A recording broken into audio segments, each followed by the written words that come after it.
Yo, YouTube, what's up with your boy? Sports and Fitness Rants. I'm back, guys. Click that like button. Subscribe to my channel. What's up, y'all? Welcome back, guys. Welcome back, man. Got another great video for you guys today. As usual, you guys know the deal on this channel, man. It's all about setting the record straight, stopping the lies, stopping the narratives, stopping them from rewriting history, man, holding these guys to a standard. And in this video, man, I want to shout out to Johnny Arnett, man. Much respect to Johnny Arnett, man, the YouTuber, man. Man, he just dropped the video, and he got me fired up, man. I'm fired up right now from the video that he just dropped, man, talking about Michael Jordan's 1988 Defensive Player of the Year award. The man did some research. He went back and dug up the tapes of this guy, Tom Haverstraw, and he broke it down in the video, man, and he got me fired up, man. I want to respond to some of the things that he covered in that video, man. So much respect to him, man. We're going to talk about it in this video, guys. Man, like I said, I want to thank you guys, man, everyone across the world. Everyone across the states has been supporting my channel. You guys know the deal on this channel, man. Much respect to you guys, man. Everyone for standing up. The true supporters, guys. Thank you. I am truly, truly humbled, man. And you guys know what to do. Turn the volume all the way up. Hit that play button. Remember, these videos are for educational purposes. And let's roll. So, yes, guys, like I said, man, shout out to Johnny Arnett, man. Like I said, the YouTuber. If you guys don't know his channel, go check it out. I'm not, too familiar with his stuff. I haven't seen too many of his videos. But he came through the live stream on Sunday, man. He came through the chat. Like I said, he blessed our chat, man. And he shouted us out in the chat, man. So shout out to him, man. And he just dropped a really good video talking about Michael Jordan's 1988 season, the Defensive Player of the Year award that he won, and talking about that guy, Tom Haverstraw, and the things that he was talking about as it relates to Michael Jordan getting favorable calls, as it relates to, the steals and the blocks, and that, his numbers were inflated that season because of the home, cooking that he was getting, so to speak, from the record keepers, right? The bookkeepers. And Johnny Arnett did a really good video, man. Like I said, man, he broke it down. He did some research, man. He really did a good job, man. Like I said, a lot of these guys, man, they got talent, man. My videos ain't nothing like these guys, man. He broke it down. Like I said, man, he had some stuff. And like I told you guys, man, for me, Michael Jordan's defense, what it made me immediately think of after I watched the video is the reason why I don't talk and harp on stats on this channel. And that stats, I always tell you, it ain't just about stats, man. Stats are a small part of the game. A small part of the game, man. What I watched Michael Jordan do, what I watched him do on the court, man, the video footage, man, of the effort that he gave. And once again, his defensive consistency, the greatness that he exhibited. That's on the video footage. It ain't got nothing to do with numbers. Michael Jordan's defense, right? His reputation as a great defensive player ain't got nothing to do with the numbers. Yes, the numbers are something that we could point to and say, hey, Michael Jordan had X, Y, Z. He did this, this, and this, as far as the numbers go. But the numbers ain't what made Michael Jordan a great defensive player. That's what I get. Whenever I think about these kinds of things, when this thing came out with Tom Haverstraw, and they were trying to attack the integrity of the game and of Michael Jordan's numbers, all that stuff, it didn't make a difference to me. Whether he had 100 steals, 200 steals, it didn't matter. It was irrelevant. But in the video, Johnny Arnett, he talked about, and he found the 5 games that Tom Haverstraw talked about, or whatever the case may be, right? He found these games, and he broke them down, and he broke down the numbers. And the numbers seem to be inflated heavily as far as steals goes in Michael Jordan's favor, right? So, for example, let's say Michael Jordan was only supposed to have, really technically, as far as Johnny Arnett was concerned, 23 steals. Let's say he had 45 steals. So it was like doubled the steals off of like what was actually happening on the court, right? Than what he was actually getting credit for. And he said some of these steals were could have gone either way.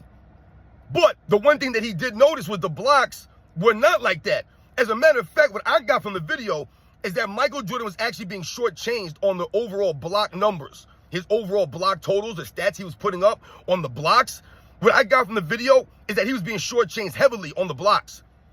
And the same thing that Johnny Arnett got from the video is that he said he'd never seen a guard block shots, intimidate people on the court, cover ground on the court like Michael Jordan did. And I've told you, we own this. Michael Jordan's the greatest two-way player in the history of the game. It got nothing to do with the numbers. And Michael Jordan's the greatest shot-blocking guard in the history of the game. It got nothing to do with the numbers.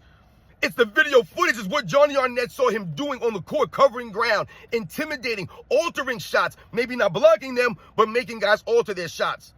But I told you guys, Michael Jordan was an intimidator out there. He had guys looking over their shoulder.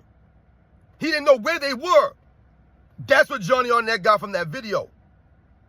That's what I got from his video, from what he researched. So, yes, the numbers may have been inflated from Michael Jordan as far as the steals were concerned. No doubt about it, man. Johnny Arnett admits to this.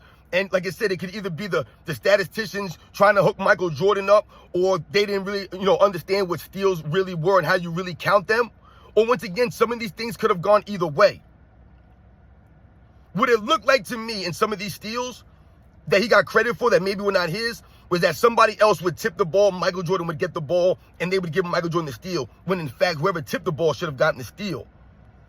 So these are the kinds of things. But once again, what I thought about immediately also was if you go back and you think about Michael Jordan's career, and you think about some of the great moments in Michael Jordan's career, you'll notice that Michael Jordan was known for being a great two-way player, not because of the steals that he got or didn't get, or the blocks that he got or didn't get, or because he led the league a certain amount of seasons in steals. It wasn't about those things, his defensive box plus minus, or whatever these advanced analytics are. What you'll notice, like for example, in 1998 NBA Finals, Game 6, oftentimes people are always talking about the shot from Michael Jordan, right? The end of that game, and rightfully so, right? Probably the greatest ending to an NBA Finals, right? Just hitting that shot, going off into the sunset, right? On a three-peat, Michael Jordan. But if you think and you go back, the play before, the steal on Karl Malone, was that a fabricated steal? Was that a made-up steal? Was that Michael Jordan not being a great defensive player? No. That was Michael Jordan showing in the moment on the video footage when it mattered most. He was able to get a steal from one of the all-time great players in a time where they really needed it without fouling Karl Malone. He stripped the ball without fouling Karl Malone. That goes to the level of greatness of Michael Jordan, the execution, right, of Michael Jordan on the defensive end. That wasn't Michael Jordan because, it was inflated steal. He didn't really steal the ball from Karl Malone. No, he really stole that ball from Karl Malone. Go back and watch the replay. That was Michael Jordan showing, right, and proving that his reputation for being a great defensive player had nothing to do with how many times he led the league in steals, or how many steals he had in general, or how many blocks he had, or how many 5-steal and 5-block games he may have had in his career. It didn't matter, because he was actually a great defensive player based off of what? Not based off of the flash, based off the substance, based off of the effort that Michael Jordan gave. Anyone that's played basketball, it don't matter what level, if you play the game, then you know what? On the defensive end, it's about your effort. You can't be a good, you can't be a great, you can't be anywhere on the defensive end if at least you're not giving the effort. Everything starts with your effort, your want-to play defense. And Michael Jordan had that. And what else did Michael Jordan have going into that 1988 season? And Johnny Arnett articulated these things. He had also the motivation going into that season to prove he was more than just flash. He was more than just pizzazz. He was more than just Air Jordan. He was Michael Jordan, the complete basketball player on both sides of the ball. And he had the athletic ability, he had the instincts, the high IQ, and the want-to, the effort to go out there and play defense. It didn't matter how many steals he did or didn't get.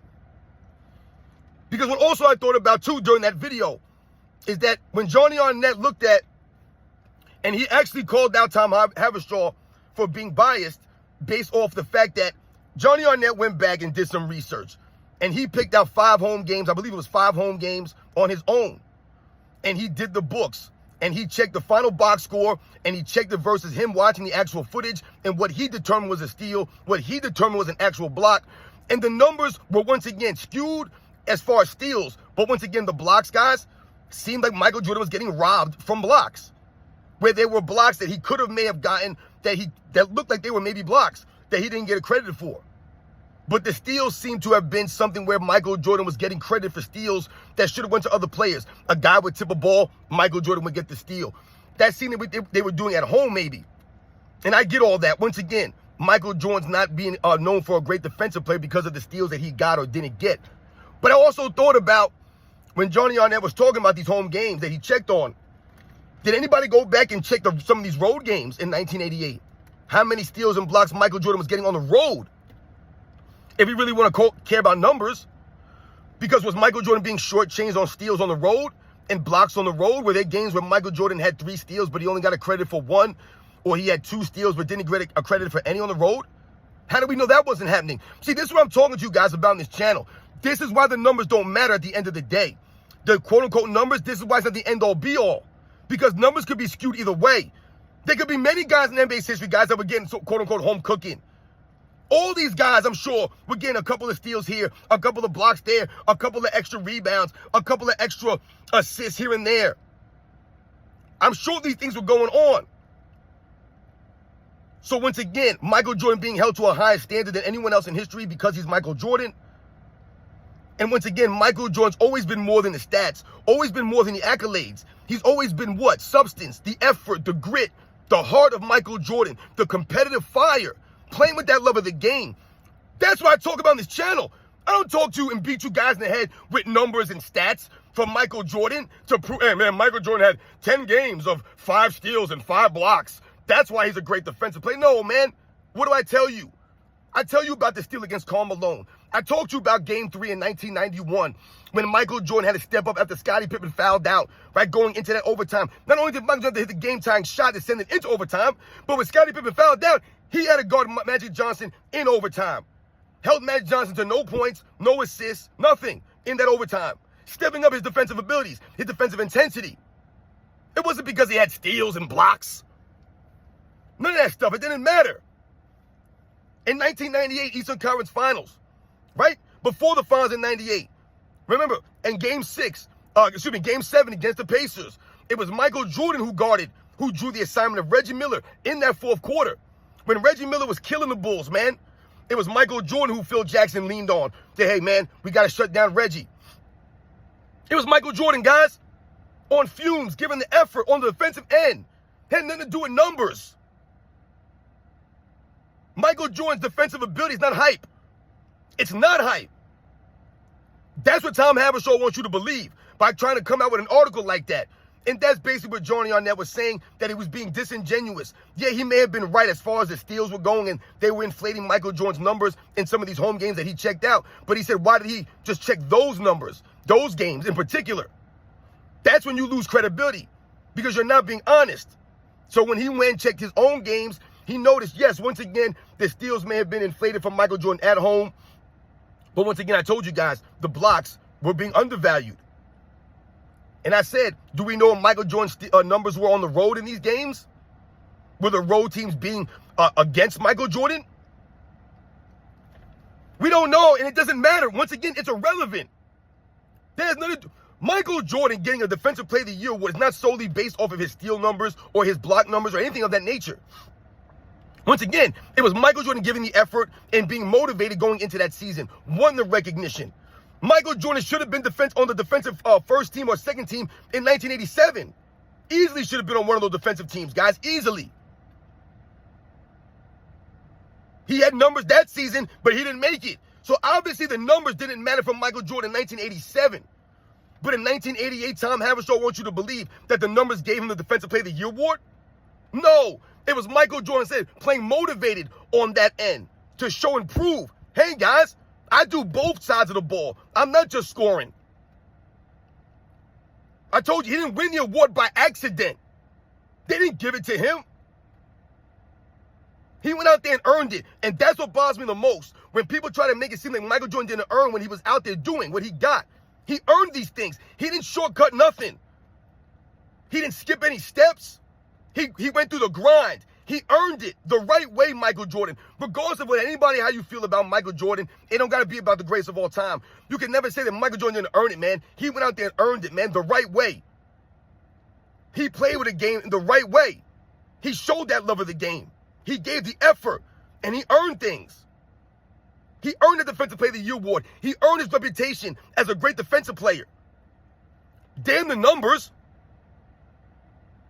The defensive plays that Michael Jordan made throughout his career, shutting guys down, holding guys throughout playoff series, right? You'll often hear people talk about, yo, I saw Michael Jordan get burned by this guy. They'll name you one time this guy burnt Michael Jordan. Meanwhile, Michael Jordan was shutting people down for entire playoff series, shutting people down throughout his entire career, more consistently than not.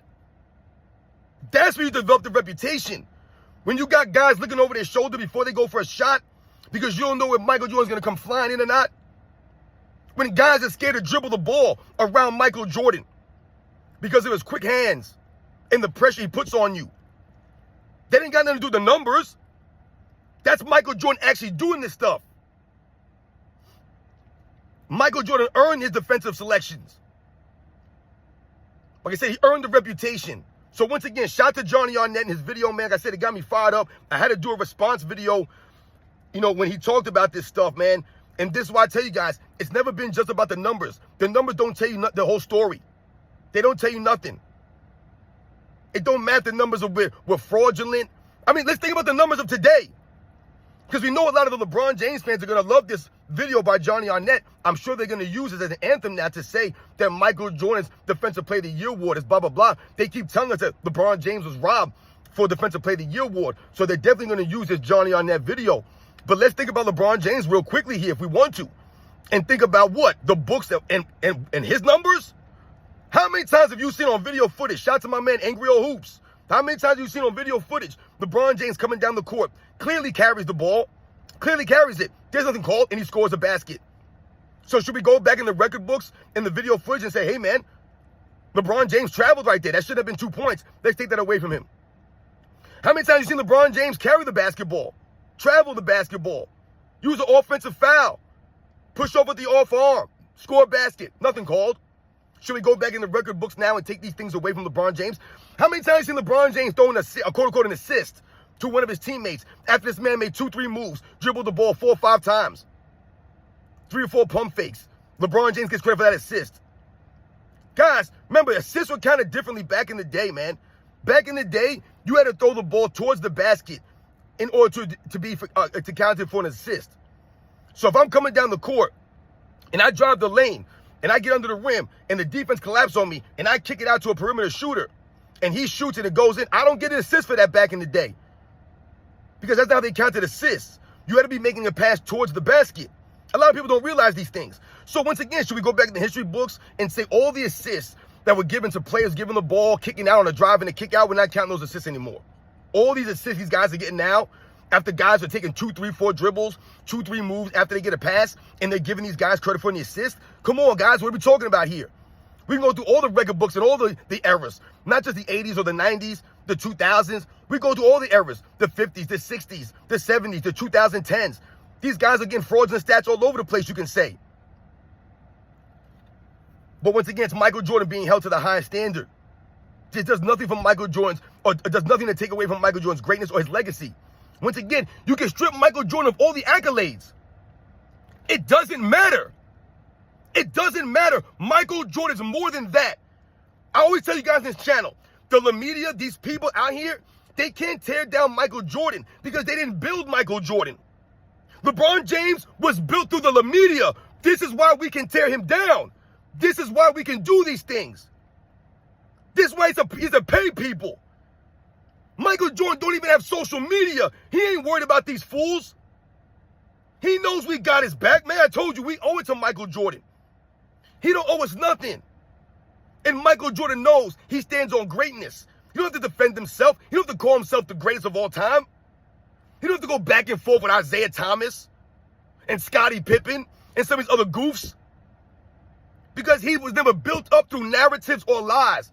His greatness was never through stats and numbers and the accolades. What did Michael Jordan say in that commercial? Right? He goes, you guys thought I made it look easy.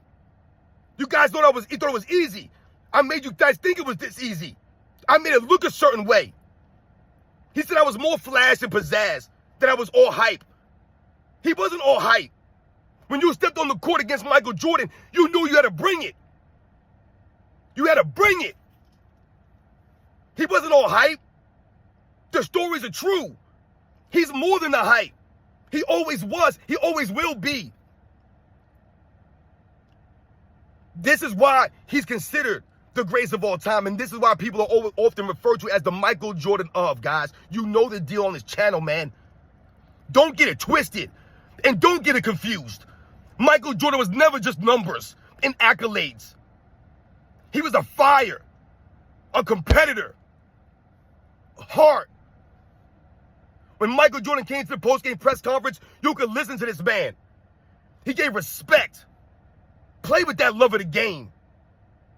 Went out there for the fans. respected the competition.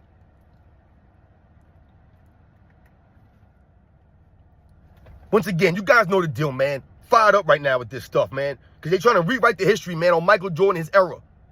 And a lot of the other all-time greats with nonsense. These guys are more than numbers. They're more than the hype. Especially Michael Jordan, man. He'll always be more than numbers. Don't matter. You take away all the awards away from Michael Jordan. It don't matter. This is why the love of the game clause, man. Michael Jordan's always going to be known as a true competitor and a winner. Don't matter about the awards, the stats. Remember, guys, Michael Jordan closed out the NBA Finals with the greatest three-play sequence in the history of the NBA, guys, on both sides of the ball. 1998 Game 6, man. Remember that. That wasn't all hype. That's Michael Jordan. You guys know the deal, man. Once again, shout out to Johnny Arnett, man. Much respect, man. You should come enjoy the live stream one day on the panel, man. Come out there on the Sunday live stream. Nice is a really good video, guys. Check out the video. Like I said, I know the LeBron James fans are probably going to try to run with this and try to talk about the steal numbers and things of that nature. But remember, guys, Michael Jordan was always more than the numbers, man. It was about the effort that Michael Jordan gave, the consistency of that effort that he gave, and the greatness of his defensive abilities, man. He was more than the hype, more than the reputation. You guys know the deal, man. I'll catch you guys on the next one.